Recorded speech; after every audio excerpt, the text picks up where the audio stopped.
markale iyo kulantiis maqal wanaagsan saaxiibayaal soo dhawaada Ramadaan Kariim casharkeena maanta waxaan ku qaadanaynaa hoyga Soomaali wax lagu yiraahdo oo meelaha maartay dadku ay makansadaan ama ay degaan oo kale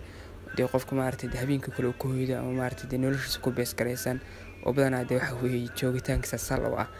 baan maanta casharkeena ku qaadanay sida guryaha kale ama hoteelada meel macnaha dadku ay degaan sida guryaha oo meel maartay qofka noloshiisa sal ama aasaas ah oo subaxdii uu ka soo tooso habeenkii uu seexdo marka Soomaalihan waxay noqonaysaa hooy ama hoyga waana tan Soomaalidu istiraado markii laba qof is aragto kala reer dhaxal xagee ku hoyatay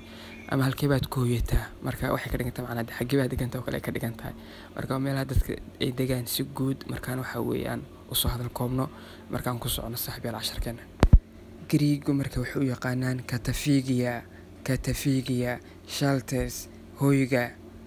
spiti house guri diamerisma abamante dabaq ama guri dabaqa waa guriga isku go'an oo iswato oo ka kooban inta guri ka koobnaan laba kale gurigaas kale waxay yiraahdaan Greek diamerisma domatio Rome qol waa qolka caadiga oo halka qol kale Greek wuxuu yaqaanaan domatio kusen doqiyo hotel